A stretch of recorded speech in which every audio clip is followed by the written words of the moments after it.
કોલેજના એક વર્ગમાં 40 વિદ્યાર્થીઓ અર્થશાસ્ત્ર અને આંકડાશાસ્ત્રમાંથી ઓછામાં ઓછો એક વૈકલ્પિક વિષય પસંદ કરવાનો છે. એટલે બે વિષય છે. બેમાંથી કોઈ એક વિષય તો પસંદ કરવાનો છે. એટલે કુલ 40 વિદ્યાર્થી છે એમાંથી કોઈનો કોઈ એક વિષય તો તેમને પસંદ કરેલો જ છે. જો 24 વિદ્યાર્થીઓ અર્થશાસ્ત્ર પસંદ કરે છે તો અર્થશાસ્ત્ર કેટલા વિદ્યાર્થીઓ પસંદ કરે છે? 24 વિદ્યાર્થીઓ અર્થશાસ્ત્ર પસંદ કરે છે. 3 વિદ્યાર્થીઓ બંને વિષયો પસંદ કરે છે.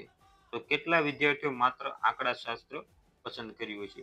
તો પહેલા તો બે વિષય છે. કયા કયા છે? એક તો આપણું અર્થશાસ્ત્ર. તો આપણે આને શું કહીશું? અર્થશાસ્ત્ર. અને બીજું આપણું છે આંકડાશાસ્ત્ર.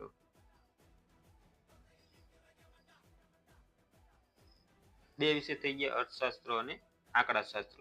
એમાં આપણે જો માત્ર શબ્દ વાપરેલો હોય, માત્ર અર્થશાસ્ત્ર, માત્ર આંકડાશાસ્ત્ર, તો આ વચ્ચેના ભાગ સિવાયનો ભાગ એ આવશે. જો માત્ર અર્થશાસ્ત્ર કહે તો આ આવશે, માત્ર આંકડાશાસ્ત્ર કહે તો આ ભાગ આવશે. અને જો ખાલી અર્થશાસ્ત્ર શબ્દ વાપરેલો હોય કે ખાલી આંકડાશાસ્ત્ર વાપરેલો હોય તો તેનું પૂરેપૂરું સર્કલ આવશે.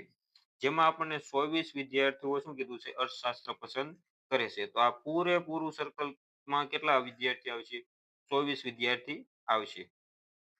તો કુલ 24 વિદ્યાર્થીઓનું સર્કલ હોય એમાં 3 વિદ્યાર્થીઓ કેવા છે? બંને વિષયો પસંદ કરેલા હોય તેવા. તો આ 24 માંથી 3 કેવા હશે?